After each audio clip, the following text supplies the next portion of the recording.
आज महिला अंतर्राष्ट्रीय दिवस पर पूरे देश में, पूरे विश्व में महिला अंतर्राष्ट्रीय दिवस मनाया जा रहा है। तो आज हम मिलते हैं हमारे उदयपुर की जानी मानी समाज सेविका पार्षद, जो कई संस्थाओं से जुड़ी हुई है, समाज में भी जुड़ी हुई है, दूसरी संस्थाओं से भी जुड़ी हुई है, और जिन्होंने कोरोना काल के अंदर सेवा के कई आयाम स्थापित किए हैं। वो रेगुलर इनके कार्य चलते ही रहते हैं। आप आयुर्वेदिक क्षेत्र में ले लीजिए तो आयुर्वेद औषधालय के अंदर भी आपने कई सारे प्रोग्राम करवाए हैं। आज उन्हीं से हम बात करते हैं आज के दिन महिला दिवस पर, कि आज आपने सुबह से क्या क्या कार्य किए। सभी को मेरा प्रणाम। उदयपुर की हमारी सारी महिला, पूरे राजस्थान, पूरे देश की सभी महिलाओं को अंतर्राष्ट्रीय दिवस पे बहुत बहुत शुभकामनाएं। आज सुबह से हम लोगों को महिला दिवस पे अनेकों कार्यक्रम कर रखे थे। कहीं वार्ड में भी कर रखे थे, कहीं स्वास्थ्य कर्मियों ने कर रखे थे, जिनमें जो भी स्वास्थ्य कर्मियों पे सुपरवाइज़र महिलाएं हैं उनका सम्मान किया गया था आज। और इसी तरह हम यहाँ एक बैनर तले भी काम कर रहे हैं, जहाँ समाज की विभिन्न संगठनों का बिल्कुल सशक्तिकरण माध्यम से संगठन का झंडा लहरा के जो महिलाएं आगे काम कर रही हैं, उन्हीं का बैनर प्रेजेंटेशन का कार्य हमने यहाँ रखा है। और उसमें काफ़ी समाज की महिलाओं ने बढ़ चढ़ के हिस्सा लिया है। मैं भी उसमें एक भागीदारी निभा रही हूँ। ये ऑर्गेनाइजेशन किया है हमने। तो मेरा यही कहना है सभी को कि देश की आधी आबादी महिलाएं हैं। तो नारी तो कमज़ोर नहीं, नारी तो सबला नहीं, नारी तो अबला नहीं, नारी तो एकदम सशक्तिकरण है। आधुनिकता की परिचायक है, जींस टॉप में लिपटी है, वहीं साड़ी में सौम्यता की मूर्ति है नारी। तो मैं नारियों को यही कहना चाहूँगी कि वो किसी से कम नहीं है, किसी भी सूरत में नहीं, किसी भी दशा में नहीं, किसी भी परिस्थिति में नहीं। नारी को भगवान ने एक मूर्त दी है, तो उसके साथ में एक सशक्तिकरण का भी, साहस का भी अदम्य परिचय दिया है।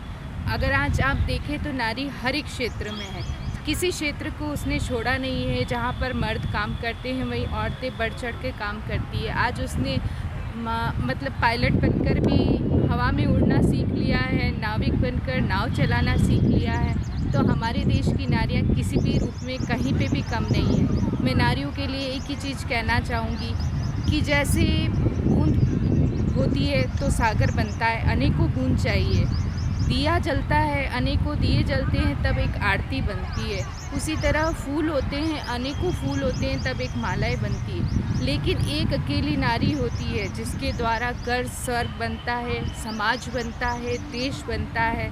जय हिंद, जय भारत। ऐसी नारियों को नमन, प्रणाम, जय हिंद। इस बार निगम के अंदर कई महिलाएं, तो कोई निगम की तरफ से कोई प्रोग्राम आप लोगों का जरूर होना चाहिए महिला सशक्तिकरण के लिए आज के दिन। इस कोई योजना प्लानिंग बनती है आपने?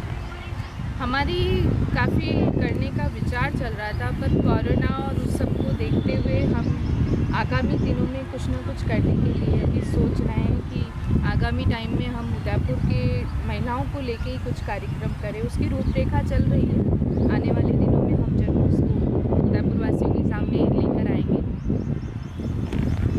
महिलाओं का जैसे कई जगह पे आर्थिक स्थिति ठीक नहीं रहती, महिलाओं की जैसे कई संस्थाएं हैं गरीब महिलाओं की सहायता कर रही है, कहीं उन तक पहुंच नहीं पाती है।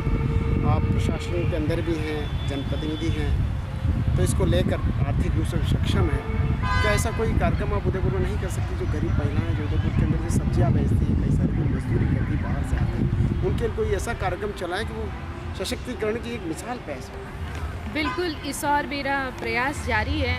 मैंने हमारे प्रतिपक्ष नेता आदरणीय विधानसभा के अध्यक्ष जी और हमारे विधायक जी, शहर विधायक जी गुलाब चंद जी बिरसा के सामने भी प्रस्ताव दिया कि जो महिलाएं आर्थिक स्तर में डाउन पोजीशन में हैं और हमें अगर सुविधा मिलती है और हमारे पास इतने सारे नगर निगम के नकारा पड़े हुए बहुत सारे सामुदायिक भवन हैं, अगर हम उनमें एक साथ उन क्षेत्र की महिलाओं को बिठा के कोई रोज़गार देते हैं तो ज़रूर से हम इस महिलाओं के जीवन स्तर को उठाने का बहुत बड़ा काम कर सकेंगे।